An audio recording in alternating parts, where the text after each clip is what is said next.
Elvis and the Candyman. Like a freight train rolling, bringing truth bombs down the line. Promoting the Southland 1 week at a time.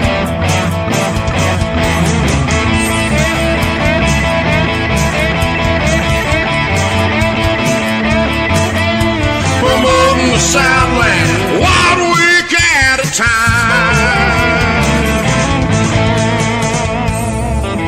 SCV CHAT starts now. It's Monday, not exactly at 7 o'clock, but that's what happens when you get two people that love talking to each other behind the scenes. That's my fault. I don't look at the clock, and me and Dr. Mitchell were having a good discussion, but I am happy to see everybody. This gave everybody time to get on. Like, for instance, Kyle Thompson, the Kentucky Division Commander, he's on time tonight. We should throw a parade. So I'm glad to see everybody. But yeah, no, y'all can blame me. Me and Dr. Mitchell love talking to each other. But it's good to see everybody. Good to see everybody. Hello, hello, hello, hello. How is everybody doing in Dixieland tonight? We have a great show for you planned. Of course, we are welcoming back Dr. Sandy Mitcham, famous historian and author. He has been on the show numerous times now, but we are happy for him to be back. Apparently I'm popular all of a sudden. Isn't it funny once you're bored, your phone doesn't blow up, but when you're working, your phone does? But I've been looking forward to having Dr. Mitcham back on the show for a while now, and I'm happy he is back talking about his new book, which I'm putting a link in the chat, and it'll be scrolling across the screen. Just for reference, tonight we'll be talking about his new book on Union Generals. And we'll also be talking a bit about his book on Confederate Generals. But I will say this. As most of you know, we have a new show coming on Tuesdays. We're still planning everything, still getting everything ready for that show. But if you want to get used to coming and watching something like Tuesday at 7 p.m. Confederate Standard Time, don't worry. I have a couple reruns scheduled. The rerun tomorrow will be on the Confederate Generals book with Dr. Mitcham. And next Tuesday, we actually did an episode on Confederate Generals from Louisiana with Dr. Mitcham. So those will be the next Tuesday's reruns. The link is in the chat to go support Dr. Mitcham's new books. I highly recommend you do. Again, a phenomenal historian and author. We brought him on numerous times, talked about his books, and I have read numerous books of his now. I haven't gotten this one yet. I will mess with Dr. Mitcham about that. He made a Union book, and all of a sudden, I stopped buying it, but maybe that says more about me than Dr. Mitcham. But I will be getting it. I just want to poke fun at him for a second. Great historian, great man. If you don't know Dr. Mitcham, he hates me reading his whole introduction, so I'm going to do that to mess with him while he can't defend himself behind the scenes. But he is from Louisiana. He attended Northeast Louisiana University, North Carolina State University, and the University of Tennessee, where he got his PhD. He has authored more than 40 books, including the famous book that we've talked about numerous times on the show, Bust Hell Wide Open, The Life of Nathan Bedford Forrest. It wasn't about slavery, exposing the great lie of the Civil War, which PragerU has a video on that. We made a whole episode rebutting it and have the book interview about It Wasn't About Slavery with Dr. Mitcham. Two great resources you should check out to combat the lies that academic historians, I use historians very lightly because I respect that title, have been using. He's also done the Vicksburg Bloody Siege and that turned the tide of the Civil War, Richard Taylor and the Red River Campaign, and the death of Hitler's war machines, and many others. He is a past Heritage Operations Officer of the Sons of Confederate Veterans, camp commander of the Thomas Magruder look, I can see him shaking his head. He's going to correct me on that. I'm just going to say he was camp commander of Camp 1714 to save us both some embarrassment. And, of course, he has won the very prestigious Jefferson Davis Gold Medal from the United Daughters of the Confederacy and the John Cook Literary Award for Excellence in Southern Fiction by the Military Orders of the Stars and Bars. And I believe that was we've done an episode on that book, too. I have it somewhere in my notes. The Confederate Secret Service and the Assassination of Abraham Lincoln. That is the book that won the Southern Fiction Award. So without further ado, so I don't take up any of his time and he doesn't call me later to tell me that I just stole all his time. I pulled a Kennedy and just took all his time. But without further ado, Dr. Sandy Mitcham. Well, thank you, Moose. You want to ask a question? How you want to field it? Well, yes, sir. I'll go ahead and start with the questions. Again, this is a new book you've written on the Union Generals. So I guess the best way to start is, who do you think was the best Union general? I would say it's a man most people have never heard of. His name was Emory Upton. He was a graduate of West Point in 1861. When the war started, his rank was cadet. When the war ended, he was a brevet major general commanding a corps. A corps commander at age 25, and did a great job of that. He did a great job at every level. He did a great job as an artillery battery commander. He then moved up into the infantry and became a brigade commander. And at Spotsylvania, he gave Robert E. Lee one of his worst moments. Union tactics, Confederate tactics too, featured broad attacks by infantry brigades and divisions. Well, he decided the best way to break the Confederate trench line was a column formation, attack a narrow space and attack it on the run and not allow his men to fire till they reached the Confederate lines. And the result was a dangerous breakthrough at the Mule Shoe in Spotsylvania. Had his senior officers acted promptly, it could have crushed the Army of Northern Virginia and inflicted a major defeat. Unfortunately for us, they didn't.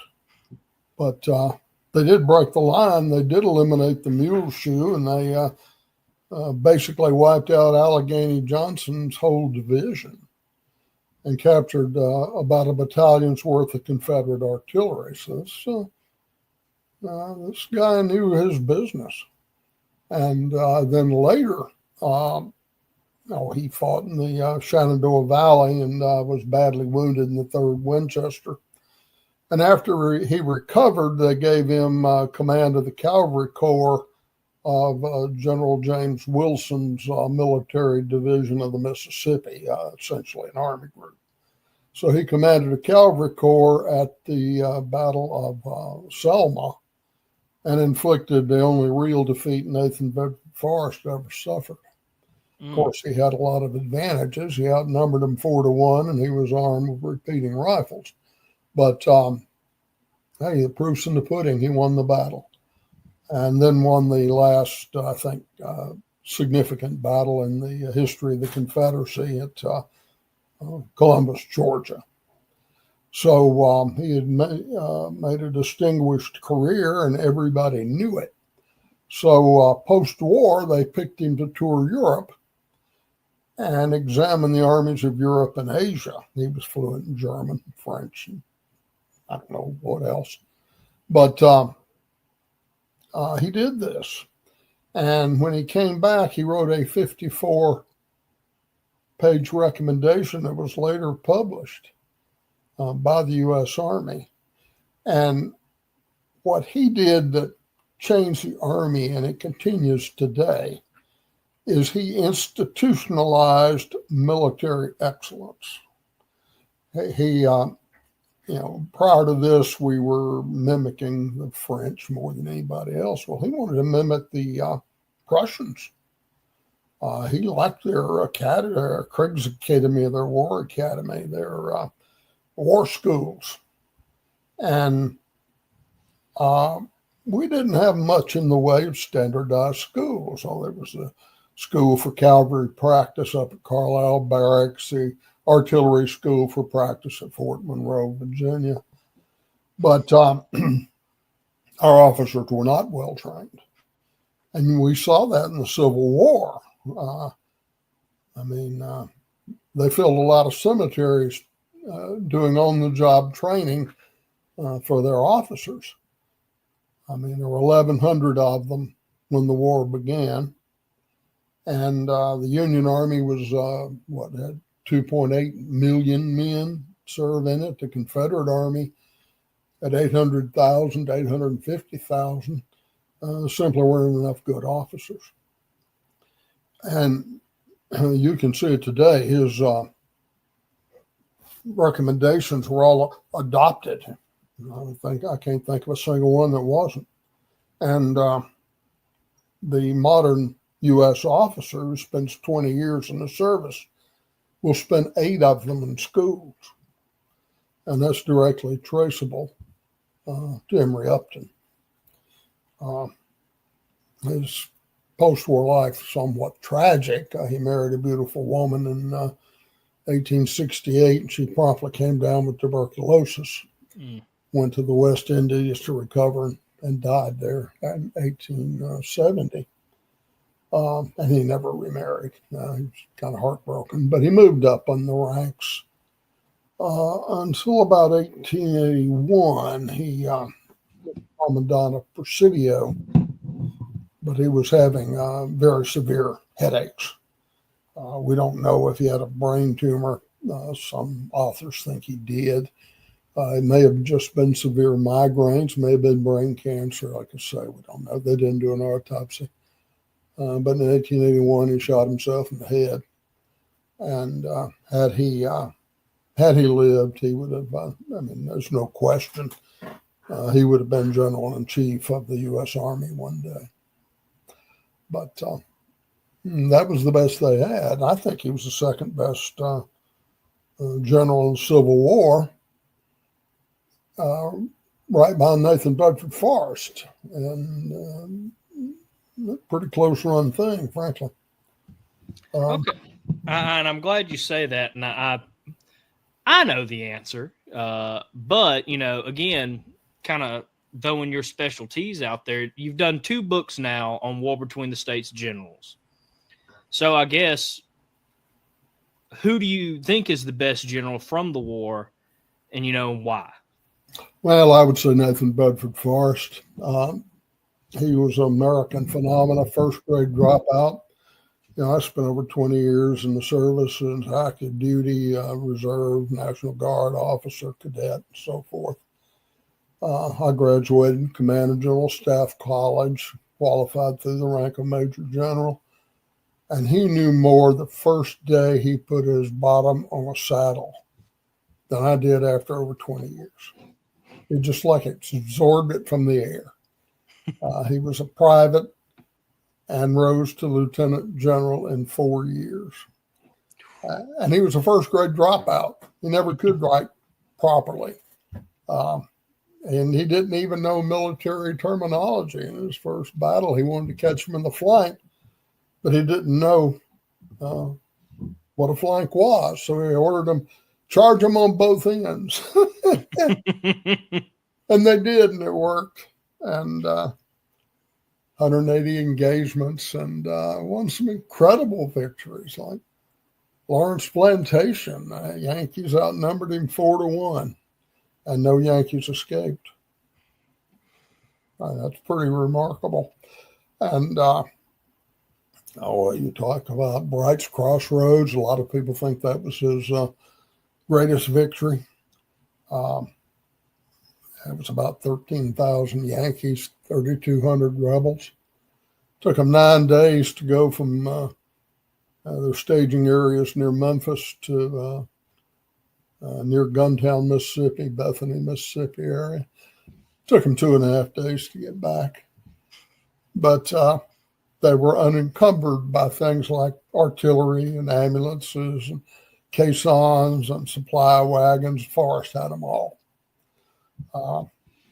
Okolona, I thought, was even more impressive to me. They had 7,000 cavalrymen, but they were armed with Sharp's carbines, considered the best cavalry weapon in the world at that time by a lot of people. Forrest met them with 2,500 men, so it was almost 3-1 in favor of the Yankees. But 600 Forrest men were unarmed. He told them, get in the line anyway. You can't shoot, but you can yell. And don't worry, you will have your pick of plenty of good northern weapons shortly. And this was the Green Berets of the Yankee cavalry. They were handpicked, got the best horses. They were unencumbered by anything. The only wheel vehicles they had was cannons and ambulances. And Forrest tore a limb from limb and chased them 11 miles. He also enjoyed the combat. He didn't like war, but he enjoyed hand-to-hand combat. He put in an advertisement in the Memphis newspaper once. Come on, boys, let's have some fun and kill some Yankees. And he meant that.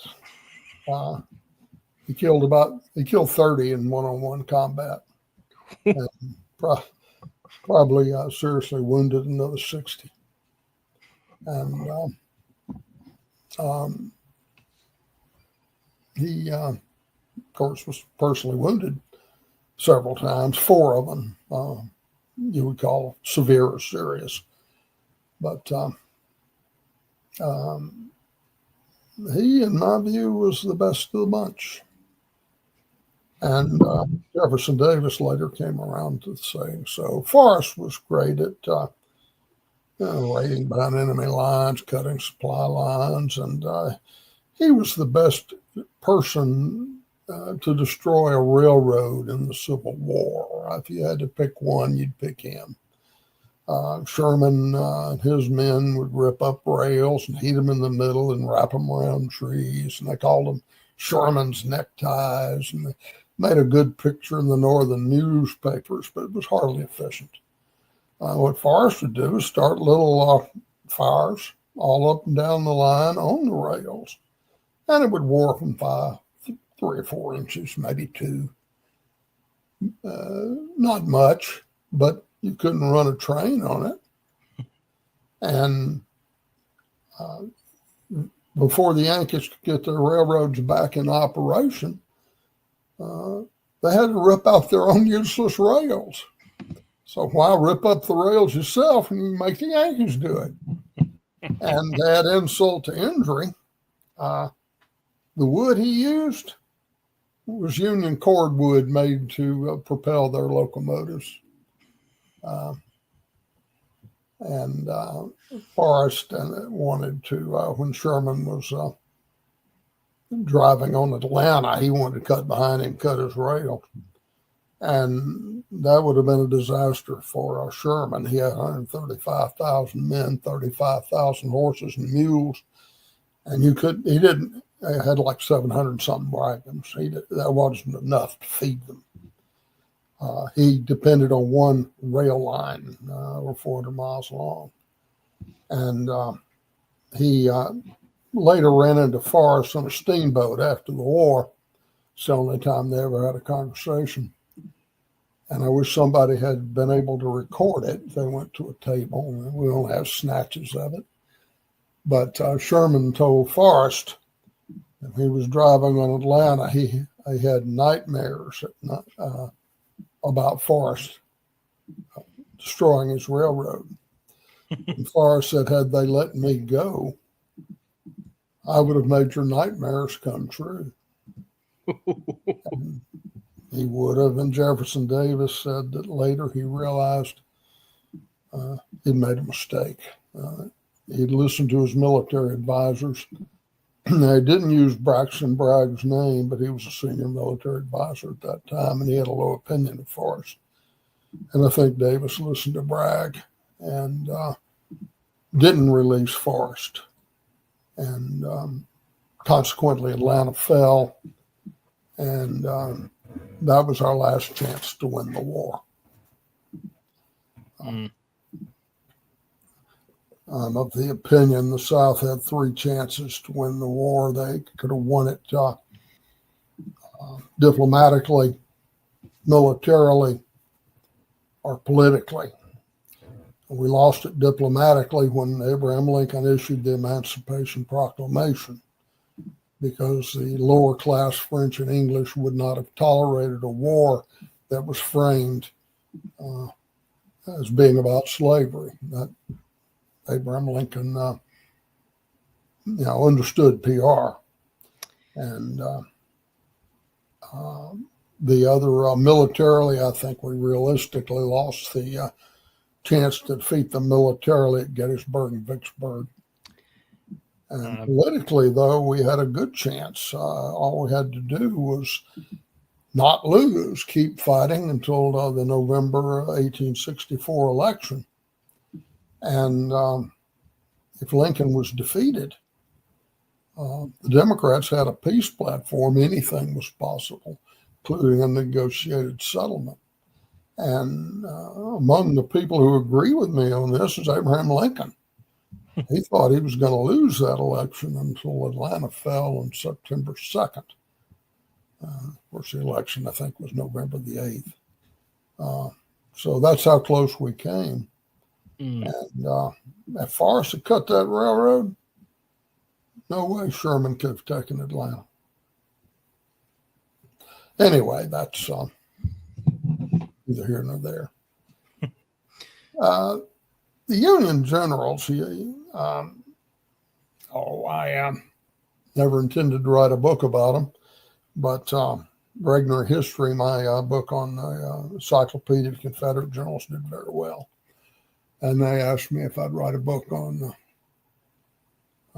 Union Generals. I said, we want you to write an encyclopedia on them. And I said, I want you to double my advance. And they did. So I wrote it. It was interesting. Space became an issue. Encyclopedia of Confederate Generals, there were 426 of them.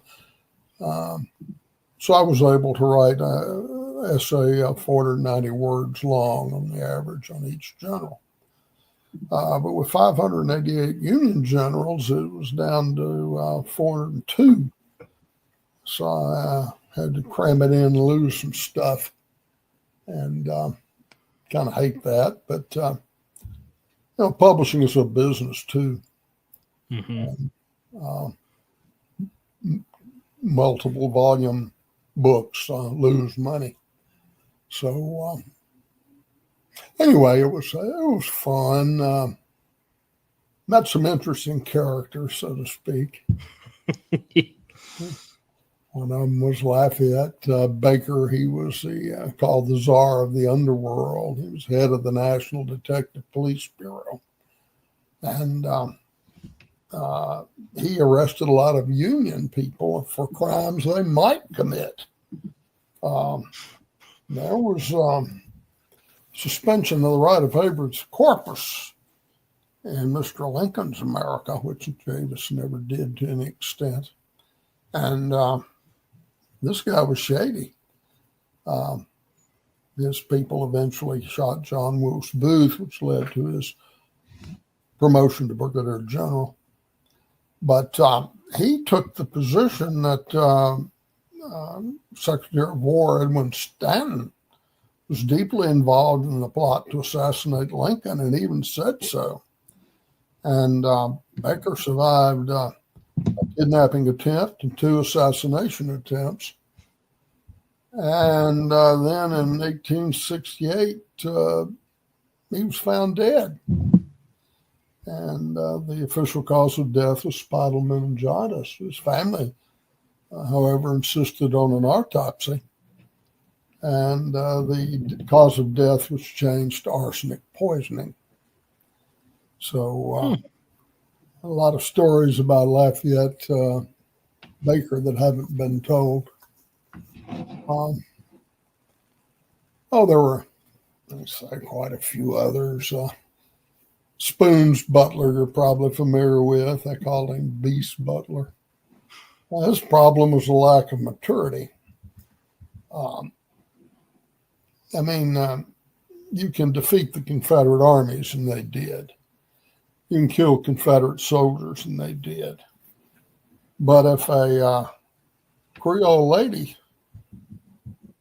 walks by you on the sidewalk and you speak to her and she sticks her nose up in the air, there's really nothing you can do about it. And I don't know if you know any Creole. Some of them stick their nose so far up in the air you think they're going to flip over backwards. But they were strongly pro-Confederate. They would cross the streets so they wouldn't have to pass by Union soldiers. They would cross the streets so they wouldn't have to touch the shadow of a Union flag. And Butler didn't know how to handle this. He called in Father Murphy,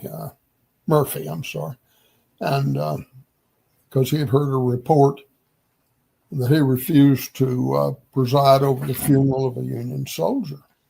And he chewed him out pretty good. And Father Murray said, when he got a word in edgewise, he said, "General, you've been misinformed. Nothing would afford me greater pleasure than to preside over the funeral of you and all of your men." You know the story when a New Orleans lady emptied the contents of a chamber pot over Admiral Farragut's head. He issued a decree that any woman who treated Union soldiers rudely would be treated as a prostitute plying her profession. Well, that almost created a revolt. And Abraham Lincoln's up in Washington. He wants to use Louisiana as his showpiece for Reconstruction. And things were just totally out of hand in New Orleans, so he fired Butler.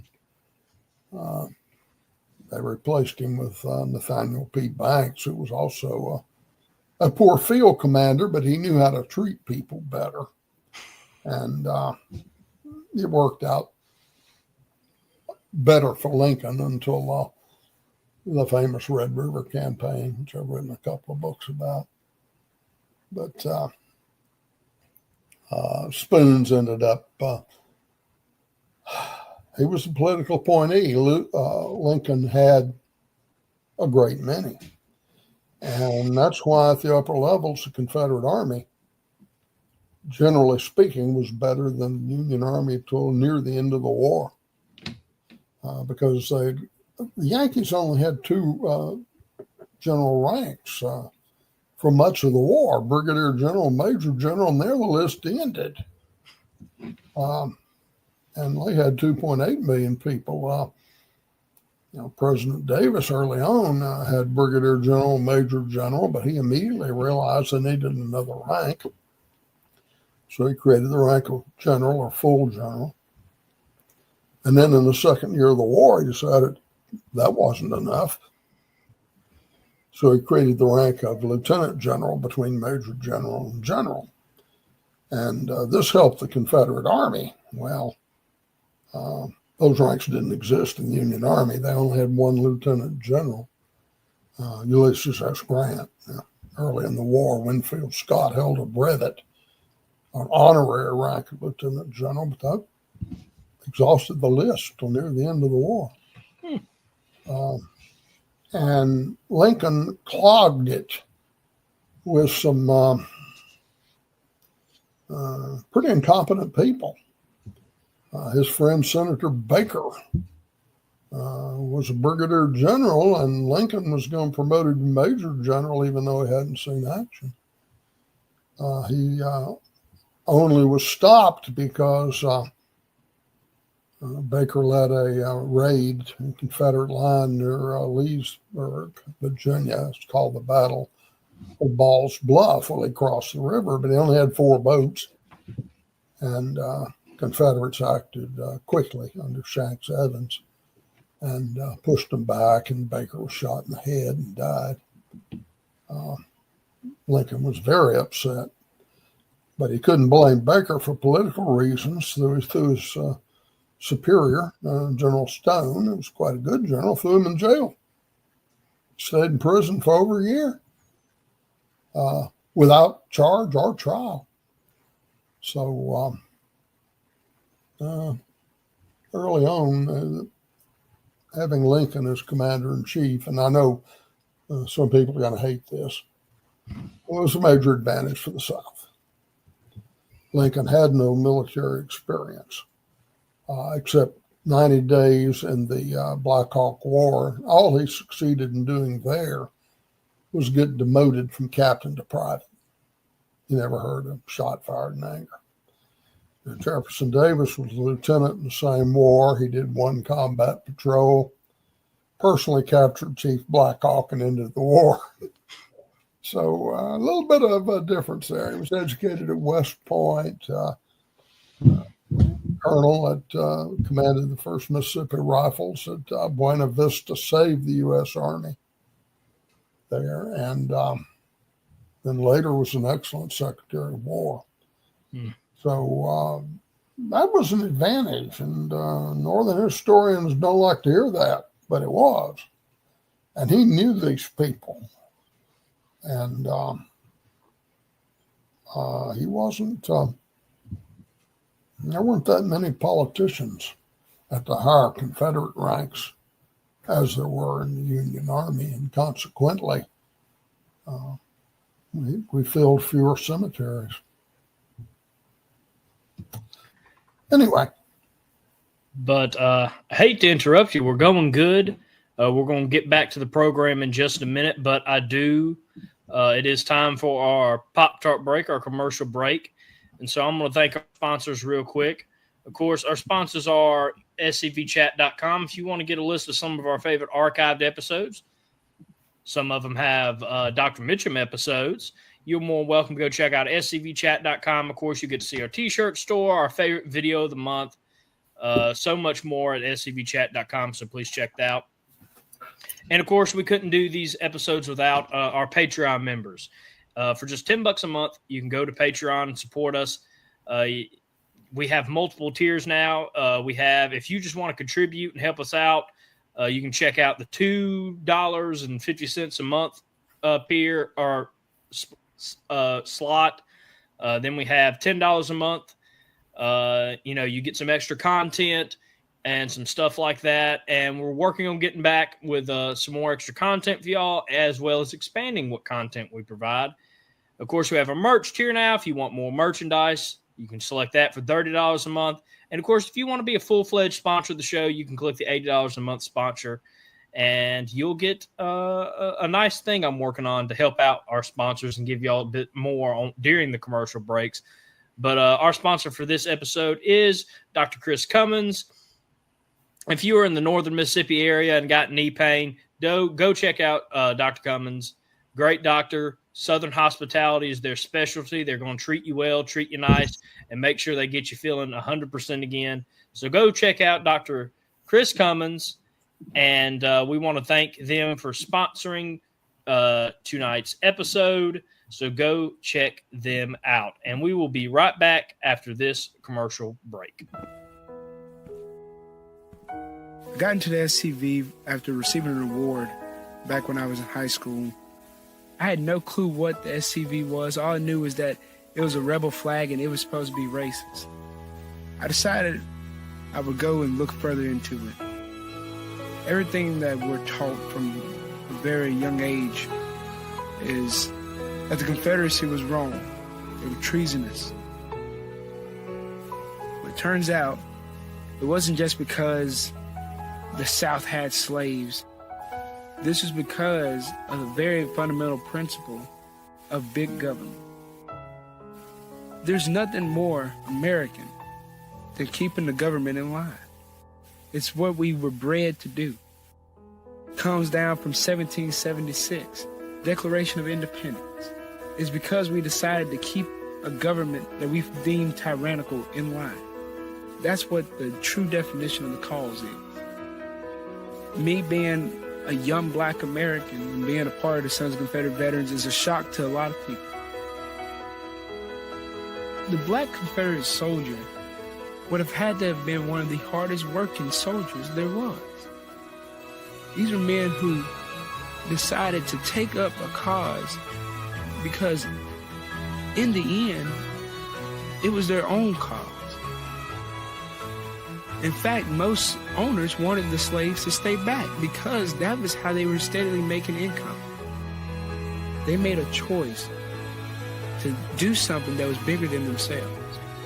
And that's why, as a black Confederate now, it is my duty that I owe them to do something greater than myself.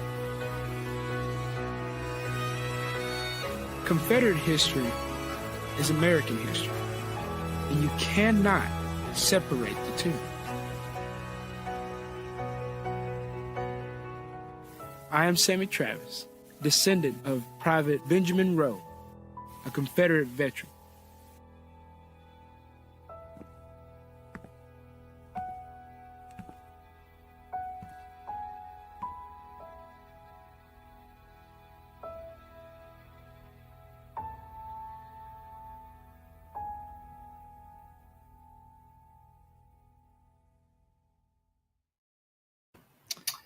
Nominal pressure break as always.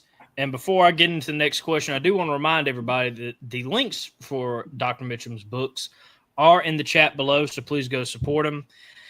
And so now I'm probably going to ask you one of the questions I've been looking forward to, because it is a question that is asked a lot online in the historical world. It is a very heated debates a lot. And normally, of course, you get these biased or fake historians, I like to call them, because, you know, historians today really aren't doing a good job of being historians. But this is one of the questions that I've been looking forward to. Who had the best generals, the North or the South? Well, it really depends on when. I think the issue is not a matter of the orders of magnitude, but degrees. They both had pretty good generals. The South, early in the war, just clearly had the best generals. I mean, the Union commander supposed to take Richmond was a man named McDowell. He was brave and energetic, but he was a supply officer. He had never held a command. Their general-in-chief was Winfield Scott, one of the greatest generals in American history, but he was too old for this war. He did come up with a plan that eventually defeated the Confederacy, the Anaconda Plan, but Lincoln didn't adopt it until the second year of the war, basically. There may be a little bit of bias here, but I think we did overall. Yeah. Part of the problem, the Union generals, and many of them got shot and they'd go home. Confederate generals got shot. They took a medical leave and then they came back to the front. And that gave us an experience edge. Of course, we had a lot of generals killed, 77 of them. And a lot of more were crippled. But that was true of the enlisted men, too. General Grant complained about it. He said that Union soldier would be captured, get released, he'd go home, and he may or may not come back. And he certainly wouldn't come back for 30 to 60 days. And he said a Confederate soldier got captured, released. He was back in his unit in 2 days. I think I think we did have an edge in the generalship. Part of it's because the war was here. If you were a successful lawyer up north in Rochester, New York, or Buffalo or somewhere, you might decide to stay home and pursue your career and try to build it. Or if you were a dentist or a doctor, the same principle might apply. In the South, the war was here. And women of the South, as Sherman and Seward and others said, were a major contributing factor to the Southern Army. I told a story, I may have told it on this show, about General Sherman captured Savannah. And he ordered all the wives of Confederate generals to leave the city.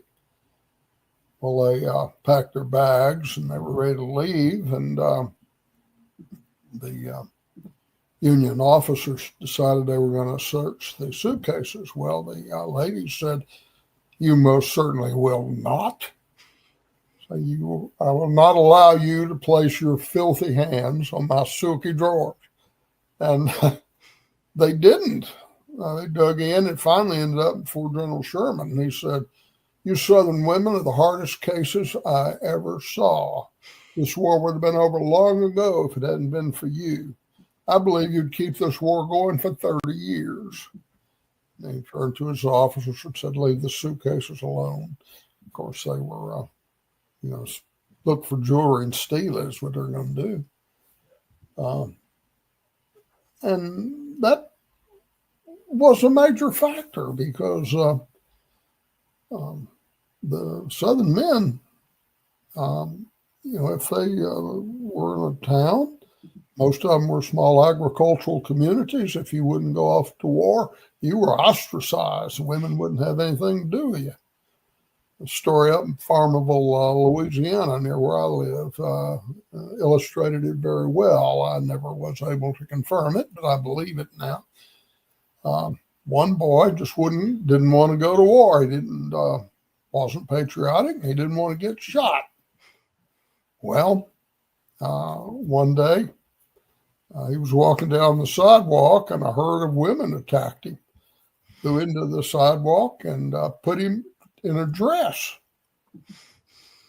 And history doesn't record whether they put makeup on him or not, but I hope they did.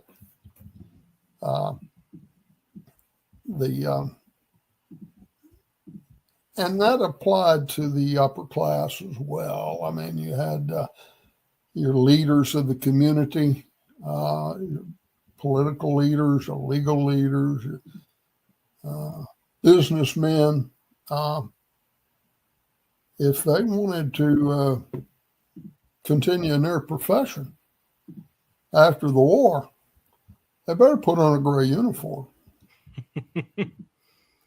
And, a lot of it was patriotism too. I mean, they were invaded, and that meant a lot in 1862, 64, and so forth. Americans today don't realize exactly what that meant, but Southerners know.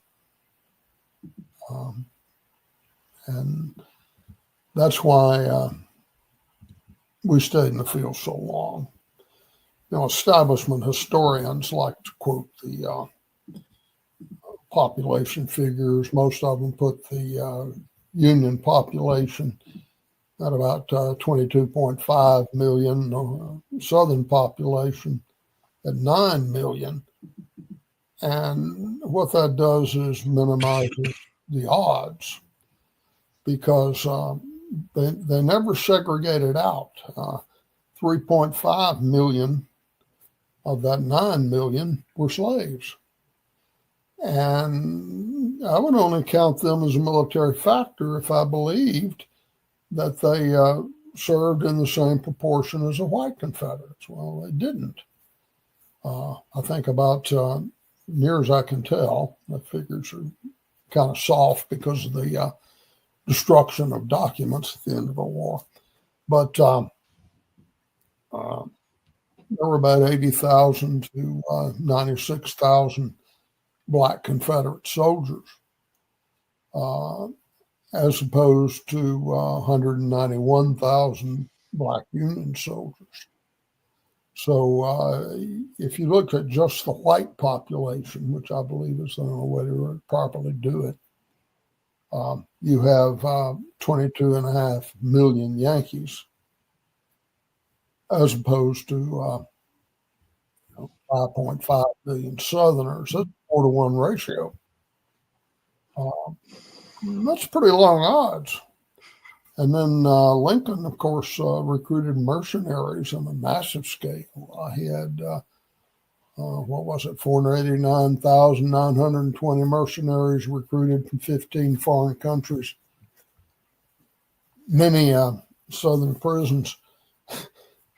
A lot of the people couldn't even speak English. When Sigel invaded the Shenandoah, his orders were always translated into German, Hungarian, and English.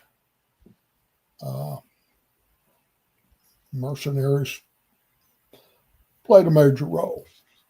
And it's rather interesting to compare the Germans. In World War II, most historians consider them the best soldiers. In the Civil War, they were considered among the worst soldiers. And I think the difference was the cause. The German mercenary was, what's he paid, $15 a month? He got free passage over. He'd already gotten that. And he really wasn't invested in the Union cause. Restore the Union, what did he care? Free the slaves, well, didn't care much about that either. And whatever you want to say about Nazi Germany, may not be sure what they believed in, but they were certainly sold on the idea. And I read a book by a Confederate Sergeant Major. He said they weren't much use in combat, but they could drive wagons and such and release good American soldiers for use at the front. So the North had every advantage, except courage and brains. So I guess that kind of leads up to the next question. We talked about, some of the best Union generals. Who were some of the worst Union generals? There was a guy, I think he won a Pulitzer Prize, James Howell Street. And he listed, he talked about the best and the worst. He listed Braxton Bragg as worst Confederate general. And under the heading of worst Union generals, he said, I have no idea. There's too much competition.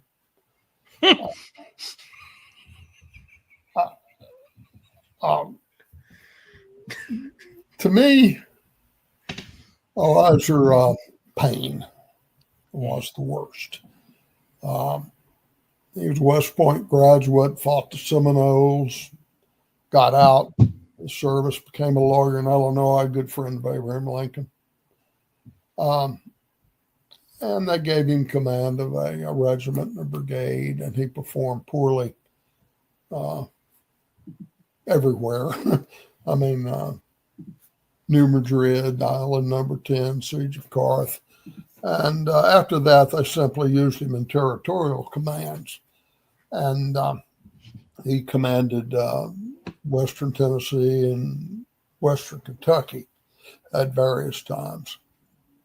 They gave him command there at Gatlin, Tennessee area, where he developed a reputation for cruelty.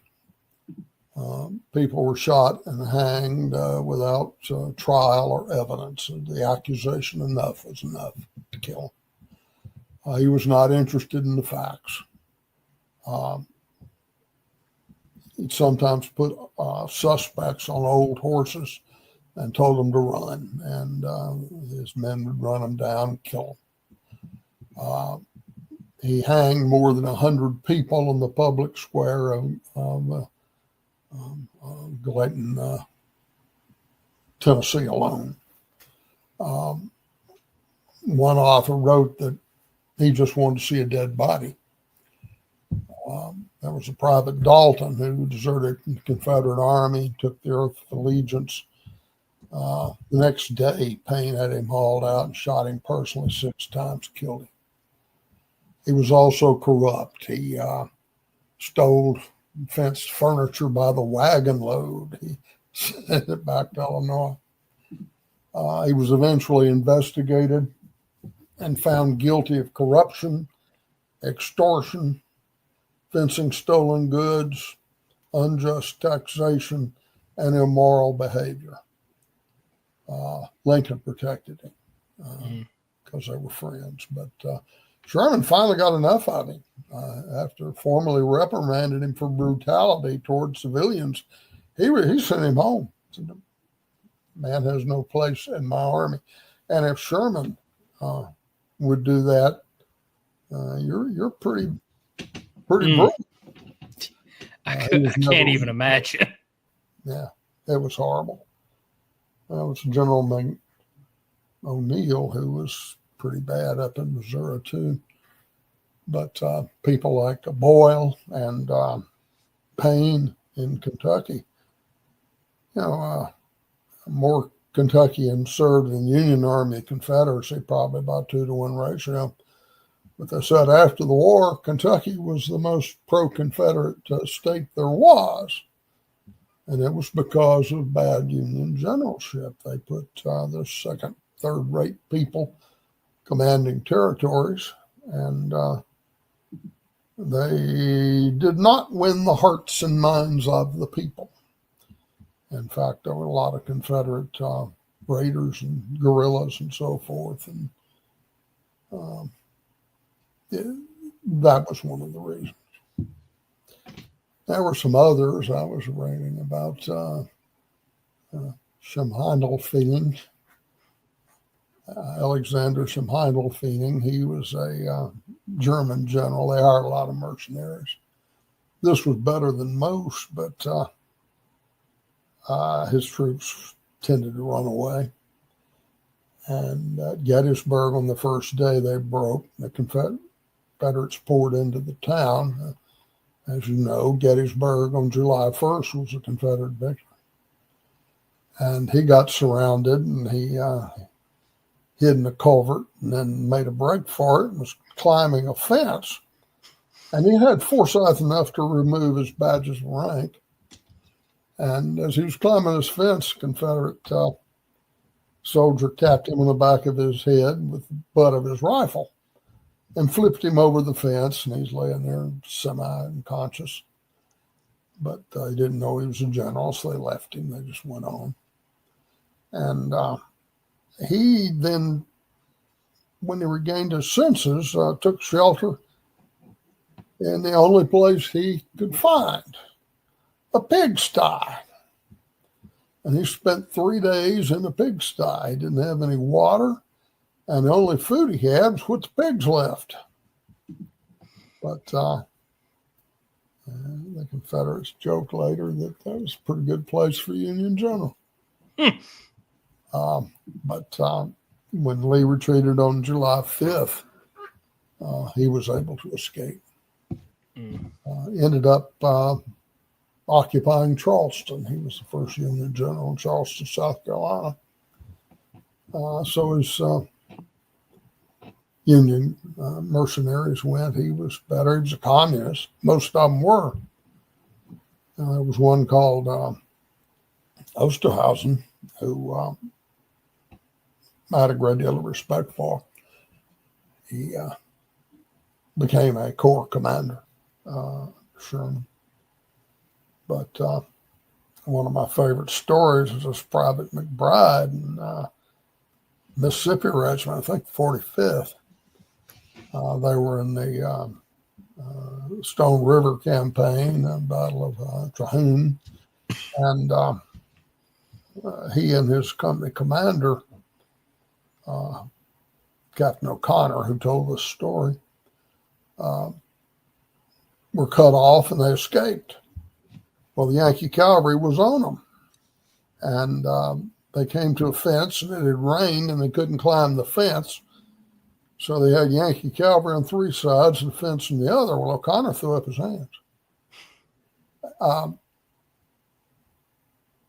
McBride didn't. He jumped on the Yankee commanding the cavalry detachment, a major, and almost bit his finger off. He ruined his finger before the Yankees could pull him off. And some of the Yankees wanted to kill him. And others said, no, he's a prisoner. We can't do that. And I said, well, that Osterhausen, so then I think he was a colonel at that point, we'll let him decide. And they hauled him in front of him, and the German looked him up and down and then said, I want you to accord him every right due a prisoner of war, and I want every one of you to fight just like he did. So there was a lot of variation there. Most of the German generals were appointed for political reasons, and that usually led to a disaster. Lincoln felt like he needed to do that. Anyway, that's what else you got there, Moose? All right. Well, I mean, while you were writing these books, or this book, what are some of the lesser-known Union generals who had an interesting story? Oh, there was that's basically what my book's about. There were quite a few of them.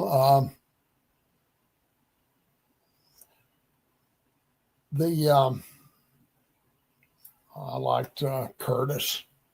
Newton Curtis, he was a giant of a man.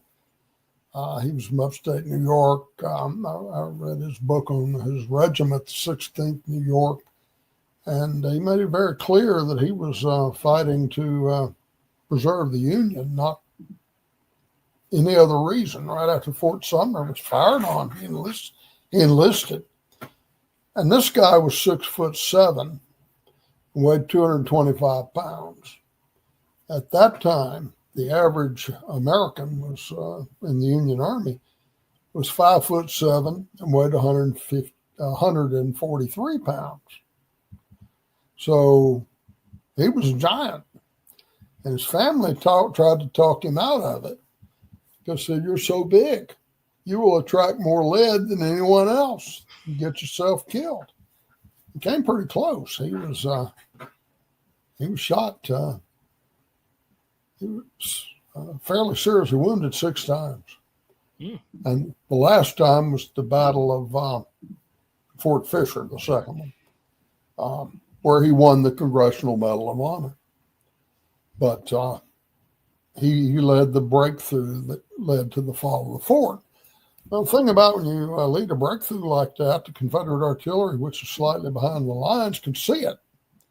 And they're going to turn every cube against you. And they did. And one of the, he was hit with shrapnel on the arm, but also right below the left eye, which destroyed the socket and blinded him in the left eye. Mm. Then so later he got the 30-odd years later, they awarded him the Medal of Honor for it. But he was a very brave man. And later a congressman. And he tried to get, he was in favor of reunification. There were some other good ones. Frederick Steele captured Little Rock at virtually no cost. He was not popular with the administration. He married a Southern woman, and he treated Southern civilians well. And they called him a copperhead behind his back, but he was very good at what he did. Later played a major role in the capture of Mobile. Um, I liked him. He was killed in a carriage accident in San Francisco a couple of years after the war. Phil Kearny was one of the more interesting ones. He was a very rich man. He inherited a fortune that's modern equivalent of $25 million. Oof. So he didn't have to do anything. He could have lived a life of wealth and privilege. Instead, he joined the U.S. Army, fought in Mexico, became an aide to Winfield Scott, who called him the bravest man I ever met. Churubusco, his arm was shredded. He lost his left arm. But he was making a career out of the Army despite his wealth. When his marriage fell apart, so he shacked up with this other woman in an era when you didn't do that. They can get away with it today, I'm sure, but not then. And he was forced to resign, went to Paris, had a child by his mistress, and then his wife finally decided to grant him a divorce, so he came back to the States. Joined the Army when the war began. Like I say, didn't have to. Outfitted his own cavalry unit at his own expense, and was very brave, and quite successful for a while. But after the defeat of the Union Army at the Second Manassas, Abraham Lincoln was even considering to make him commander of the Army of the Potomac. Mm. But at Chantilly or Ox Hill, right after Second Manassas, he blundered in to the line of the 49th Georgia, and they ordered him to surrender. And he shouted at his aide, they couldn't hit a barn. He turned and ran away. And guess what? The 49th Georgia could hit a barn. Shot him right through the heart. And Apey Hill came up shortly thereafter. He was friends with Kearny from the old Army. And said Kearny deserved a better fate than to die in the mud. But he did. His death reminded me of James McPherson, the Army commander up there in Atlanta. He blundered into Confederate lines and was, he and his aide had sense enough when they ordered him to surrender, he actually surrendered. And McPherson made a break for it and they shot him dead. And the Confederates asked the aide, who is this general? And the aide said, sir, you have killed the best man in our army. They named that fort up in Georgia after McPherson. Now, there were quite a few lesser knowns. I liked Green Clay Smith. He was called Clay's, part of the famous Henry Clay family. He could have enjoyed a life of wealth and privilege his whole life, but volunteered for service in the Mexican War, served as a lieutenant. He was a Unionist. He had slaves, but he thought the war was for the preservation of the Union. He joined it and was promoted rapidly, colonel, brigadier general, and he faced John Morgan and always came out second best. And Boyle, the commander of the district up there, wrote Halleck a dispatch that, can't you take General Smith off our hands? He went by the last name of Smith. And they did relieve him and just kept him around for court martials or whatever. So he was a poor general, but he was a much better man than he was a general. He went to Congress, was governor of Montana Territory for a few years, but mainly he was a pastor from, I think it was, don't quote me on the years, 1869 to the turn of the century. He's very good at it, holding revivals and whatever. So you run across this in several places. Some men are better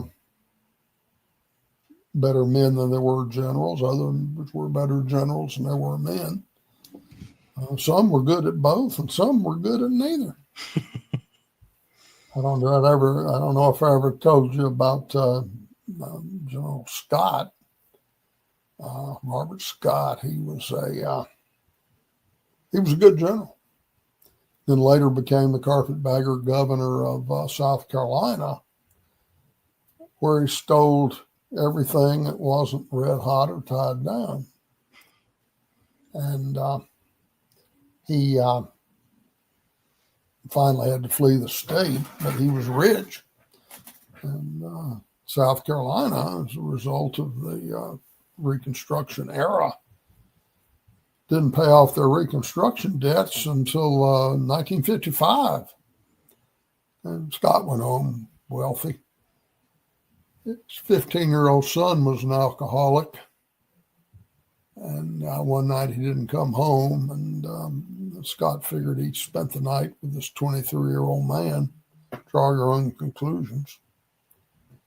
And he went to the guy's house, and he asked to see his son, and the guy refused to allow him to.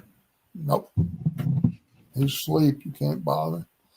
And then, according to Scott, his gun somehow discharged and killed the 23-year-old. Well, they put him on trial. And apparently he bribed the jury because it's pretty obvious he'd killed this fellow, but he was acquitted.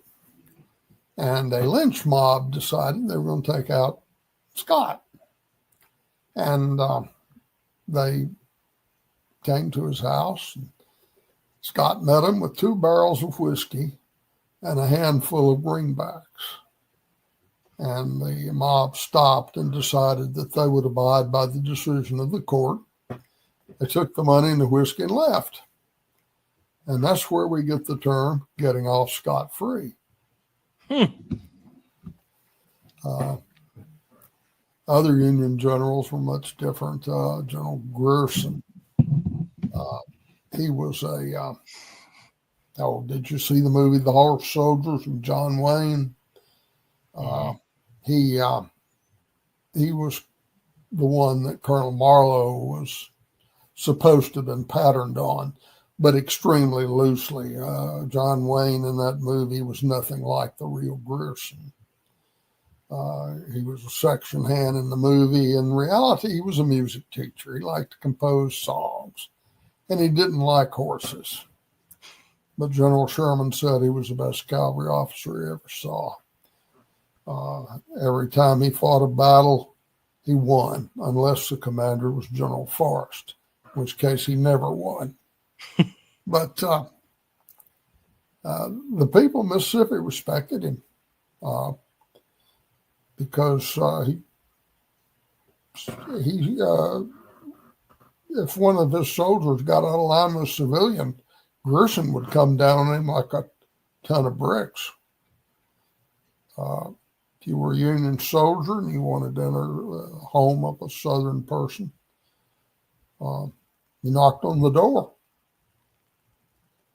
And you were not allowed to steal. And he kept them under tight control. And later, he commanded U.S. Colored Troops, USCT, the official name, out west, the Buffalo Soldiers, and helped establish their reputation. He was the one who defeated Geronimo. And the idea was that take your USCT troops, put them around every water hole. The Apaches would have to attack, and they would outnumber the black troops. But it was obvious where they were coming from, and there was no element of surprise, and they were able to force Geronimo back to the reservation. So Grierson had a brain.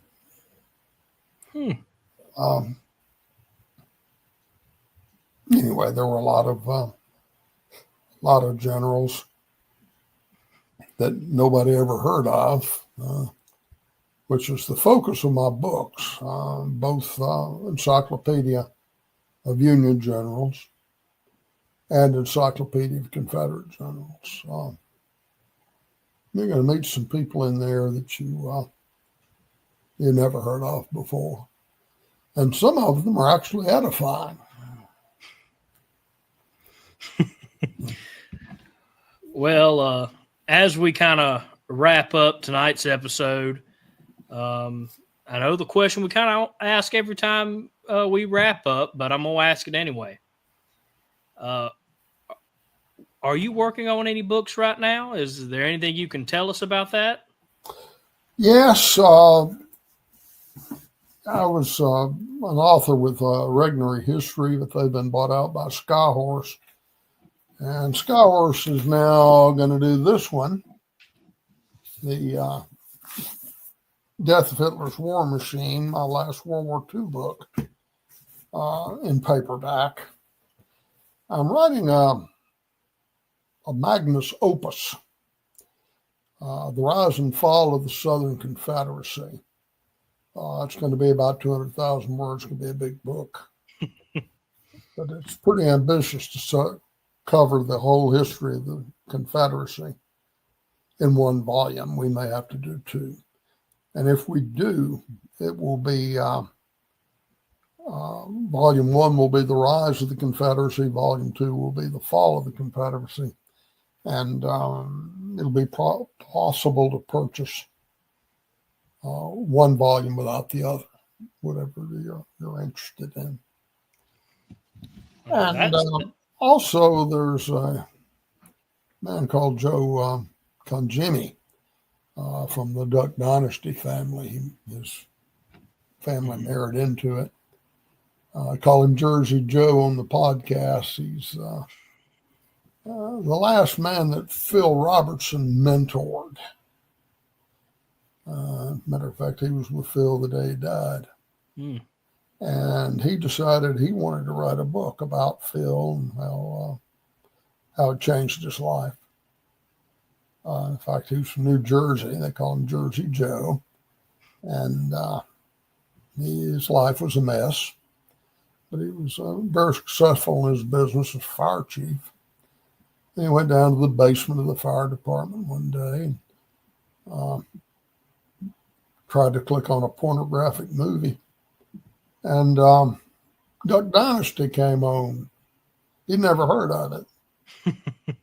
And he decided that these people down in Louisiana had something he lacked, something he wanted. And he had no idea he was ever even going to meet Phil Robertson. But he came to our church. Phil and I were attending the same church at that time. Phil always did the sermon, and he had me lead communion. And we sat by each other for 4.5 years, which was a real privilege. And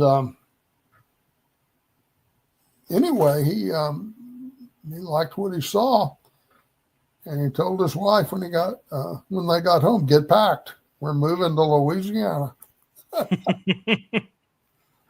And they did, and I could say it changed his life, and he now preaches and teaches, and Phil mentored him. He was the last one Phil got to mentor, and he decided to write a book, and he approached me, said he wanted me to write it. And he would tell me what to write. I said, because I can't write. And turns out he underestimated himself. He's not a bad writer. But we're we're putting that together now. We're about half through. Well, that is definitely awesome. For those who don't know, a lot of my farm businesses and a lot of my duck hunting businesses, of course, I took a lot of inspiration from Phil spiritually and business wise. So that is awesome. I can't wait to read those books you're working on. Can't wait to have you on to talk about them either. Well, eventually I'd like to get Joe on your show and talk about Phil, Southern culture. Like I say, he left New Jersey for a reason. Well, you let him know the door is open anytime. We'd love to have him on. As we tell everybody, we don't just focus on 1861 to 1865 on this show, because Southern history and heritage goes all the way from Jamestown in 1607 all the way to present day. We have a very rich history, a very proud Southern history, and that's something we need to be talking about more, because as Carl has said, people have been taught to hate their Southern history, and how can they be proud of their Confederate history if they're not proud of their Southern history? So you let him know that anytime he wants to come on, just let us know. And as always, Dr. Mitcham, it's been great to have you on. I'm sure we're going to talk some more behind the scenes like we always do. But it is great to have you back on the show. I ask everybody, please share this episode out. Help us out. And, of course, one more plug. The links to both books, the Confederate Generals and Union Generals book, is in the chat. Please go support Dr. Mitcham. Again, he's a phenomenal historian and author. I've always had a great time reading his books. And from someone that is dyslexic, it is very helpful to have a book that's engaging. Also, when you have ADHD, it helps me learn. And one of the easiest books I've been able to pick up and understand and learn history. So please go support Dr. Mitcham on these new books. Even I'm going to buy the Union General book. I like to mess with Dr. Mitcham about that, because when he told me about it, he was like, you going to buy a copy? I was like, well, I'll try. That's my nice way of saying I wasn't, but I am going to buy one now. I think it'd be a very interesting read. And of course, you need to know all avenues of history if you're going to be able to talk about it. But again, please support Dr. Mitcham with those links below. Can't wait to have you back on again, Dr. Mitcham. I do want to remind everybody the 250th anniversary of the Declaration of Independence is coming up. So we have a great shirt for you to celebrate that. The South was right in 1861 because America was right in 1776. Make sure you have that for your 4th of July celebrations in 2026. As well as, again, please pick up the Encyclopedia of Union Generals and the Encyclopedias of Confederate Generals. Again, we want to thank all of our Patreon members. We did get a new Patreon member. It was Elliot Jackson. So thank you for joining us, Elliot. And we appreciate your support of the show. Thank you all for watching. I cannot wait to see y'all Thursday. Make sure to tune in Thursday, same Confederate time, same Confederate channel, for your weekly episode of Look Around the Confederation. Please send in some news. We will have a division on. I'm drawing a blank, but I believe it's the Arizona division that's going to come on and talk about some interesting things. So I'm looking forward to that. So again, I can't wait to see y'all Thursday. Make sure to share this out. And until next time, chat heads, remember, no Fumar in the elevator. Good night, everybody.